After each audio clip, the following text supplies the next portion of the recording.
Hey friends, if you wish to configure and limit reversible bandwidth setting in Windows, then please watch this video. I will guide you through the resolution. So you have to go to a specific key on the registry editor, search for registry editor in the Windows search bar and open the registry editor window. Go to HKey local machine, software, policies, Microsoft and Windows. In the right pane, we will create a DWORD 32-bit entry named PSCHED. Right click new DWORD 32-bit value PSCHED. Double click on it and change the value data to 0. Click on OK and then restart your system, and this will have be configured. I mean, the limit reversible bandwidth setting has been configured.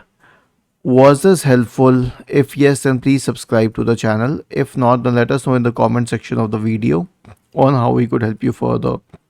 Thank you for watching this video and have a nice day.